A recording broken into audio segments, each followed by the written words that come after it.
ודאי הרגנו בהם. הרגנו בהם.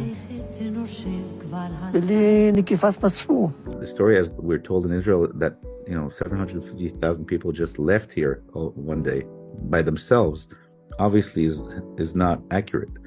And I think it's time for Israelis, for Jews, and for the entire world to acknowledge what happened.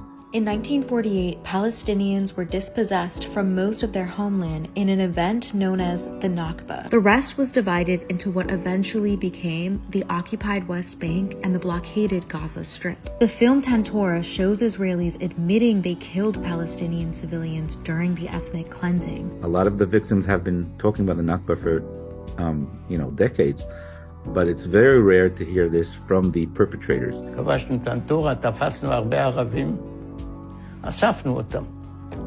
הולך צד אחר, נוציא את האקדח, הרג את כולם.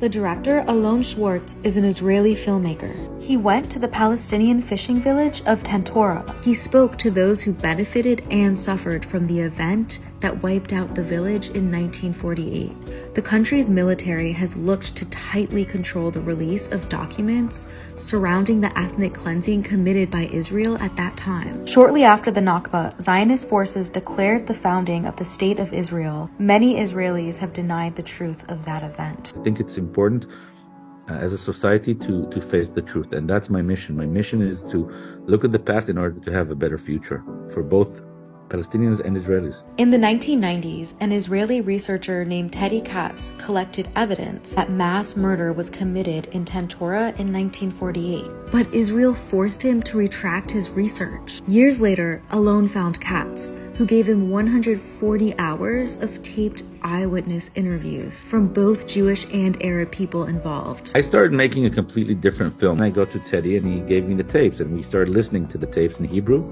and also in Arabic, and we realized there was a story here, that it's not that he lied about everything like they said on Israeli website. The film was screened in Ramallah, where some Palestinians praised Tantora for showing first-hand accounts of their history that has been buried during their lifetimes. Some Palestinians say the Israelis who killed civilians in the documentary should be on trial for war crimes. A recent Netflix film, Farha, has been widely praised for its first-hand depiction of a young Palestinian girl's experience of the Nakba. Tantora shows Israel confronting itself about the event.